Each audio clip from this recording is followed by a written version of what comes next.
વિષય ગણિત પ્રકરણ 1 સંખ્યા પદ્ધતિ સ્વાધ્યાય 1.1 નો પહેલો દાખલો। તો શું શૂન્ય એ એક સમય સંખ્યા છે? શું તમે તેને p પૂર્ણાંક અને q શૂન્યતક પૂર્ણાંક હોય તેવા p અને q માટે p ના છેદમાં q સ્વરૂપમાં લખી શકશો? તો પહેલો ક્વેશ્ચન શું પૂછ્યો છે કે શું શૂન્ય એ એક સમય સંખ્યા છે? તો જવાબ છે હા, શૂન્ય એક સમય સંખ્યા છે। સેકન્ડ છે શું તમે તેને p પૂર્ણાંક અને q શૂન્યતક પૂર્ણાંક હોય તેવા pq માટે p ના છેદમાં q સ્વરૂપમાં લખી શકશો? તો શૂન્ય એ કેવી સંખ્યા છે? સમય સંખ્યા। અને સમય સંખ્યા કોને કહેવાય? કે જેને p ના છેદમાં q સ્વરૂપમાં p પૂર્ણાંક હોય અને q શૂન્યતક પૂર્ણાંક હોય એવા સ્વરૂપમાં આપણે લખી શકીએ તો એ સંખ્યાને સમય સંખ્યા કહેવાય। પણ શૂન્ય સમય છે તો એને p ના છેદમાં q સ્વરૂપમાં લખી શકાય। તો એનો જવાબ છે તેને p પૂર્ણાંક અને q શૂન્યતક પૂર્ણાંક હોય તેવા p ના છેદમાં q સ્વરૂપમાં અનેક રીતે દર્શાવી શકાય। ઉદાહરણ આપ્યા છે 0/5, 0/-3, 0/1। આ સિવાય તમે ઘણા બધા ઉદાહરણ લઈ શકો। 0/5 એટલે 0 જ થવાનું, એટલે આને p ના છેદમાં q સ્વરૂપમાં અનેક રીતે તમે લખી શકો। ક્વેશ્ચન 2 3 અને 4 વચ્ચેની 6 સમય સંખ્યાઓ શોધો। તો આપણે ઉદાહરણમાં જોયું કે કોઈ પણ બે સંખ્યા આપેલી હોય એ સંખ્યા વચ્ચેની સમય સંખ્યાઓ શોધવાનું। તો અહીંયા આપણને કેટલી સમય સંખ્યા શોધવાની કીધી છે? 6। તો 3 અને 4 વચ્ચેની 6 સમય સંખ્યા શોધવાની છે।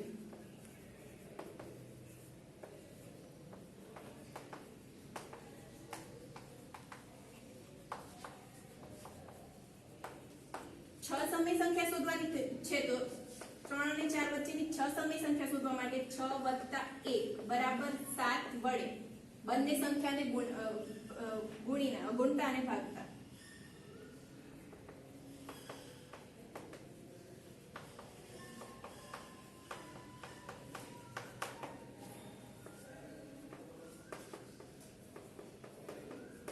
તો પહેલા 3 ને 7 વડે ગુણો અને ભાગો તો શું થશે? 7 × 3 એટલે 21/7।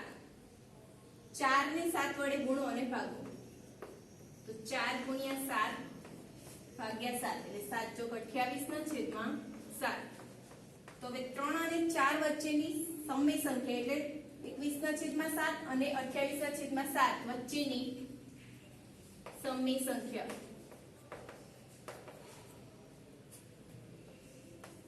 તો 21/7 અને 28/7 વચ્ચે કેટલી સંખ્યાઓ આવશે?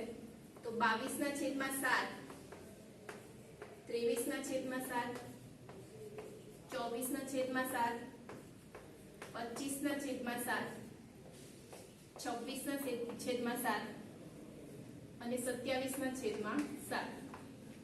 એના વચ્ચેની કેટલી સમય સંખ્યા મળી? 1, 2, 3, 4, 5 અને 6 જે આપણે શોધવાની હતી। 3 અને 4 વચ્ચેની 6 સમય સંખ્યાઓ। હવે દાખલા નંબર 4 નીચેના વિધાનો સત્ય છે કે અસત્ય કારણ સહિત જવાબ આપો। તો એમાં પહેલું છે કે દરેક પ્રાકૃતિક સંખ્યા એ પૂર્ણ સંખ્યા છે। તો દરેક પ્રાકૃતિક સંખ્યાને પૂર્ણ સંખ્યા કહેવાય? તો હા, કેમ કે પૂર્ણ સંખ્યામાં શેનો સમાવેશ થાય? પ્રાકૃતિક સંખ્યા તથા 0 નો। તો દરેક પ્રાકૃતિક સંખ્યાનો સમાવેશ પૂર્ણ સંખ્યામાં થાય માટે પ્રાકૃતિક સંખ્યાને પૂર્ણ સંખ્યા કહેવાય। સેકન્ડ છે દરેક પૂર્ણાંક એ પૂર્ણ સંખ્યા છે। તો એનો જવાબ છે ના, વિધાન ખોટું છે, અસત્ય છે। કેમ કે દરેક પૂર્ણાંક એ પૂર્ણ સંખ્યા ના કહેવાય, કેમ કે પૂર્ણ સંખ્યામાં ફક્ત 0 અને ધન પૂર્ણાંક જ આવે, જ્યારે પૂર્ણાંકમાં શું આવશે? ધન પૂર્ણાંક, ઋણ પૂર્ણાંક અને શૂન્ય। ઋણ પૂર્ણાંકનો સમાવેશ આપણે પૂર્ણ સંખ્યામાં થતો નથી માટે દરેક પૂર્ણાંકને પૂર્ણ સંખ્યા ના કહેવાય। પૂરો જવાબ લખ્યો છે ઋણ પૂર્ણાંક એ પૂર્ણ સંખ્યા નથી, કેમ કે પૂર્ણ સંખ્યામાં 0 તથા પ્રાકૃતિક સંખ્યાઓનો જ સમાવેશ થાય છે, ઋણ પૂર્ણાંકનો સમાવેશ થતો નથી। ત્રીજું છે દરેક સમય સંખ્યા એ પૂર્ણ સંખ્યા છે। વિધાન અસત્ય છે। કેમ કે સમય સંખ્યામાં સમય સંખ્યાનું આપણે એક ઉદાહરણ લઈએ 3/2।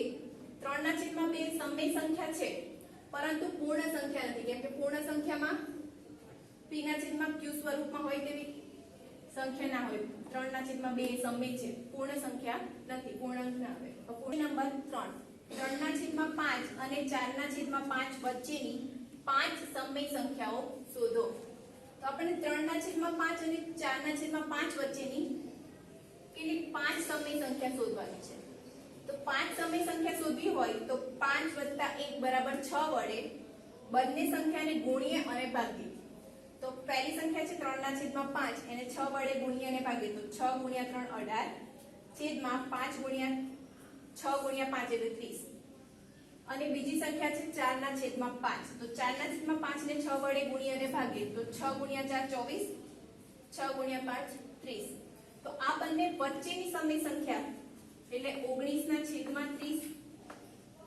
20/30 21/30 22/30 અને 23/30 માટે આપણને 3/5 અને 4/5 વચ્ચેની આ 5 સમય સંખ્યાઓ મળે છે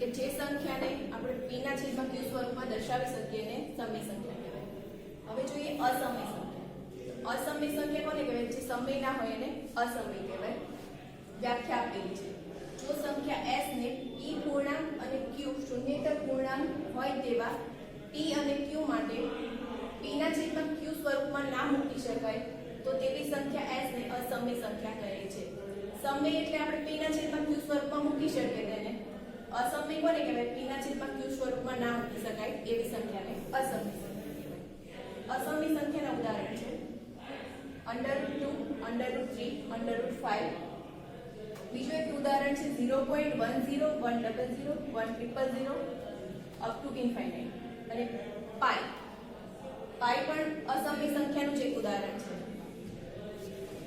બીજું છે દશાંશ નિરૂપણ તો અસમય સંખ્યાનું દશાંશ નિરૂપણ કેવું હોય અસમય સંખ્યાનું દશાંશ નિરૂપણ અનંત અને અનાવૃત હોય છે અનંત અને અનાવૃત દશાંશ નિરૂપણનું ઉદાહરણ આ રહ્યું 0.10 100 100 અનંત અનાવૃત દશાંશ નિરૂપણ કોને કહેવાય એ આપણે આગળ જોઈશું વાસ્તવિક સંખ્યાઓ નેક્સ્ટ જોઈએ તો વાસ્તવિક સંખ્યા કોને કહેવાય સમય સંખ્યા અને અસમય સંખ્યા બંને ભેગા મળીને જે સંખ્યાઓ બનાવે એને વાસ્તવિક સંખ્યા કહેવાય વ્યાખ્યા જોઈએ વાસ્તવિક સંખ્યા સમય સંખ્યાઓ અને અસમય સંખ્યાઓ એક સાથે લેતા સંખ્યાઓનો જે સમૂહ મળે તેને વાસ્તવિક સંખ્યાઓ કહે છે ઉદાહરણ જોઈએ તો સમય સંખ્યા અને અસમય સંખ્યાના બંનેના ઉદાહરણ લખી શકો √2 √3 બધા અસમય સંખ્યાના ઉદાહરણ છે સમયના 3/2 5/4 વગેરે વાસ્તવિક સંખ્યાને શેના વડે દર્શાવવામાં આવે તો વાસ્તવિક સંખ્યાઓને r વડે દર્શાવવામાં આવે છે કેમ કે વાસ્તવિક સંખ્યાને ઇંગ્લિશમાં રિયલ નંબર કહેવાય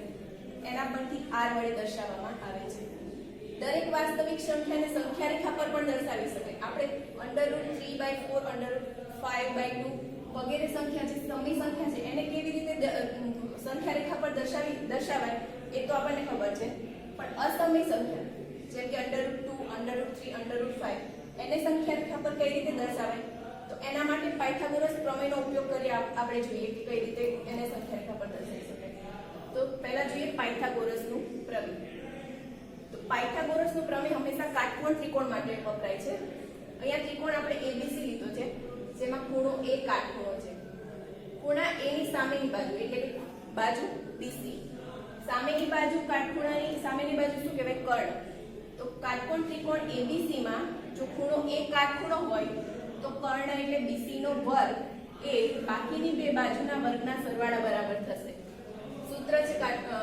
પાયથાગોરસના પ્રમેયનું BC² = AB² + AC². આને તમારે શબ્દમાં લખવું હોય તો કાટકોણ ત્રિકોણમાં કર્ણનો વર્ગ બાકીની બે બાજુના વર્ગના સરવાળા બરાબર થાય છે હવે √2 ને આપણે સંખ્યા રેખા પર દર્શાવીએ પાયથાગોરસ પ્રમેયનો ઉપયોગ કરીને તો એના માટે પહેલા પાયથાગોરસ પ્રમેય પરથી √2 કઈ રીતે આવે એ જોઈએ તો એક ત્રિકોણ આપણે લીધો છે OAB, જેમાં ખૂણો A કાટખૂણો લીધો છે. ખૂણો A કાટખૂણો હોય તો OB એ કર્ણ થશે. OA અને AB બંનેનું માપ આપણે 1 એકમ લીધું છે. તો અને ખૂણો A 90 અંશ છે. તો પાયથાગોરસ પ્રમેય પ્રમાણે પાયથાગોરસનું સૂત્ર શું થશે? કર્ણ એટલે કે OB નો વર્ગ બરાબર OA નો વર્ગ વત્તા AB નો વર્ગ. તો OB નો વર્ગ, OB તો આપણે શોધવાનું છે, એની કિંમત આપણને ખબર નથી. OA આપણે કેટલું લીધું?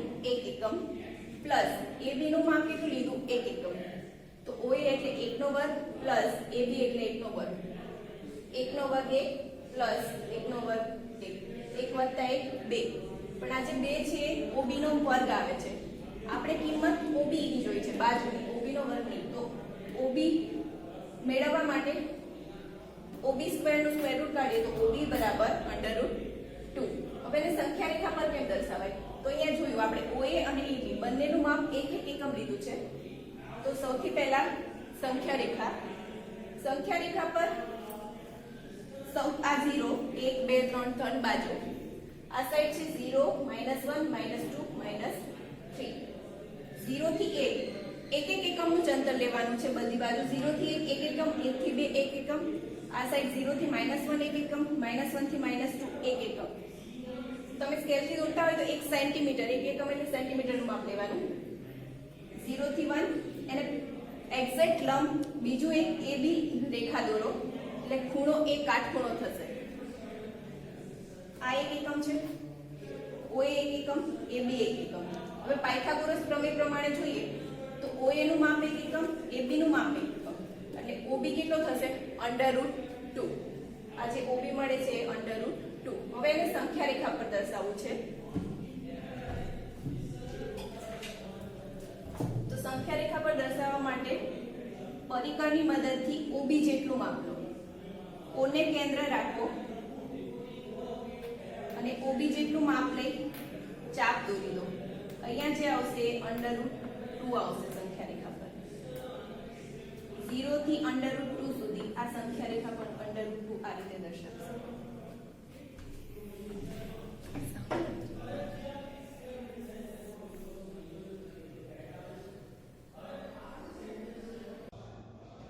ચેપ્ટર 1 માં લેક્ચર 5 ઉદાહરણ 4 સંખ્યા રેખા પર √3 દર્શાવો. આગળ ઉદાહરણ 3 માં જોયું કે √2 ને સંખ્યા રેખા પર કઈ રીતે દર્શાવાય. તો √2 પરથી જ આપણે √3 સંખ્યા રેખા પર દર્શાવીશું. તો એના માટે સૌથી પહેલા વર્ગમૂળવાળી સંખ્યાને સંખ્યા રેખા પર દર્શાવવા માટે પાયથાગોરસ પ્રમેયનો ઉપયોગ કરીએ છીએ. તો કાટકોણ ત્રિકોણ આપણે OAB લઈએ, જેમાં ખૂણો A કાટખૂણો છે. ખૂણો A કાટખૂણો, OA નું માપ આપણે લઈશું √2. એટલે સંખ્યા રેખા પર પહેલા √2 દર્શાવીશું. AB નું માપ 1 એકમ. તો આના પરથી હવે પાયથાગોરસ પ્રમેયની ગણતરી કરીએ. તો પાયથાગોરસનો પ્રમેય શું છે? કર્ણ. તો કાટકોણ ત્રિકોણ OAB માં કર્ણ શું થશે? OB. તો OB નો વર્ગ બરાબર OA નો વર્ગ વત્તા AB નો વર્ગ. OB સ્ક્વેર બરાબર OA square plus AB square. OA નું માપ આપણે કેટલું લીધું છે? √2 એકમ પ્લસ AB કેટલો છે? 1 એકમ. તો √2 નો વર્ગ પ્લસ 1 નો વર્ગ. √2 નો સ્ક્વેર 2 પ્લસ 1 નો વર્ગ 1. 2 વત્તા 1 3. આજે 3 છે શું છે? OB નો સ્ક્વેર. OB સ્ક્વેર 3 આયા. તો આ વર્ગ દૂર કરવો હોય તો બંને બાજુ શું લાગશે? વર્ગમૂળ. માટે OB બરાબર √3. હવે એને સંખ્યા રેખા પર દર્શાવીએ. તો સંખ્યા રેખા પર 0 1 2 આ બાજુ ઋણ સંખ્યાઓ આવશે -1 -2 વગેરે. 0 થી 1 આ અંતર 1 સેન્ટીમીટર સ્કેલ થી એક્ઝેક્ટ માપ લેવાનું છે. 1 સેન્ટીમીટર નું માપ લીધું. C થી A બીજું 1 સેન્ટીમીટર નું લેવાનું છે અને લંબ દોરવાનો છે. એટલે ખૂણો કેવો થશે? ખૂણો C 90 અંશ. આપણે આગળ √2 જ્યારે સંખ્યા રેખા પર દર્શાવ્યું ત્યારે ગણતરી કરી હતી કે OC 1 એકમ અંતર છે, AC પણ 1 એકમ છે. તો આપણને જે OA મળશે એ કેટલા એકમ મળશે? √2. હવે OA √2 એકમ મળ્યું. હવે ખૂણા A લંબ દોરીએ ખૂણા A પર. તો ખૂણો A 90 અંશનો થશે અને આ જે લંબ છે એ પણ આપણે 1 એકમનો દોરવાનો છે. હવે આગળ આપણે પાયથાગોરસ પ્રમેયની ગણતરી કરીએ. OA નું માપ √2, AB નું માપ 1 એકમ છે, તો જે OB બાજુ મળશે એ કેટલી મળે છે? √3. હવે આને સંખ્યા રેખા પર દર્શાવવું હોય તો પરિઘની મદદથી OB જેટલું માપ લો, O ને કેન્દ્ર રાખી ચાપ દોરો રેખા પર, એટલે અહીંયા જે આવશે એ √3 આવશે. આને નામ આપી દો T. માટે OD જે અંતર છે એ √3 એકમ અંતર થશે. સ્વાધ્યાય 1.2 જોઈએ. તો એનો ક્વેશ્ચન 1 છે, નીચેના વિધાનો સત્ય છે કે અસત્ય? કારણ સહિત જવાબ આપો. એમાં પહેલું વિધાન છે કે દરેક અસમની સંખ્યા એ વાસ્તવિક સંખ્યા છે. તો વિધાન સત્ય છે. કારણ લખેલું છે કે વાસ્તવિક સંખ્યાના સમૂહમાં સમય અને અસમની સંખ્યાનો સમાવેશ થાય છે. તો આપણે વાસ્તવિક સંખ્યા જ્યારે ભણ્યા ત્યારે જોયું હતું કે વાસ્તવિક સંખ્યા કોને કહેવાય? તો સમય સંખ્યા અને અસમય સંખ્યાના સમૂહને વાસ્તવિક સંખ્યા કહેવાય છે. માટે આ વિધાન કેવું છે? સત્ય છે. સેકન્ડ જોઈએ, સંખ્યા રેખા પરનું દરેક બિંદુ કોઈ પ્રાકૃતિક સંખ્યા m માટે √m સ્વરૂપનું હોય છે. તો જવાબ આપેલો છે આ વિધાન અસત્ય છે. કારણ કે સંખ્યા રેખા પરની ઋણ સંખ્યાઓ કોઈ પ્રાકૃતિક સંખ્યા m માટે √m સ્વરૂપની ન હોઈ શકે. તો જોઈએ આપણે, કોઈ પણ m કેવી સંખ્યા છે? પ્રાકૃતિક સંખ્યા છે. પ્રાકૃતિક એટલે 1 2 3 4 કોઈ પણ સંખ્યા તમે લઈ શકો. તો પહેલું ઉદાહરણ જોઈએ, √1 લઈએ. તો 1 લઈએ, પ્રાકૃતિક સંખ્યા 1, તો √1 એટલે 1. 2 લઈશું તો સંખ્યા રેખા પર આપણે આગળ જોયું 2 તો ધન બાજુ જ આવે છે. √3 ધન બાજુ જ આવે છે, મતલબ દરેક સંખ્યાનું વર્ગમૂળ ધન હોઈ શકે. કોઈ પણ સંખ્યાનું વર્ગમૂળ ઋણ હોતું નથી. માટે આ વિધાન અસત્ય છે. થર્ડ, દરેક વાસ્તવિક સંખ્યા એ અસમય સંખ્યા છે. તો વિધાન અસત્ય છે. કેમ? કેમ કે વાસ્તવિક સંખ્યાના સમૂહમાં સમય સંખ્યા તથા અસમય સંખ્યા બંનેનો સમાવેશ થાય છે. આથી દરેક વાસ્તવિક સંખ્યા એ સમય હોય અથવા અસમય હોય. કેમ કે વાસ્તવિક સંખ્યામાં આપણે સમય અને અસમય બંને સંખ્યાનો સમાવેશ કરીએ છીએ. તો કોઈ આપણે ઉદાહરણ લઈએ, જેમ કે 3/2. તો 3/2 વાસ્તવિક સંખ્યા તો છે પણ અસમય સંખ્યા નથી. માટે દરેક વાસ્તવિક સંખ્યા એ અસમય સંખ્યા હોય જ એવું જરૂરી નથી. માટે વિધાન અસત્ય છે.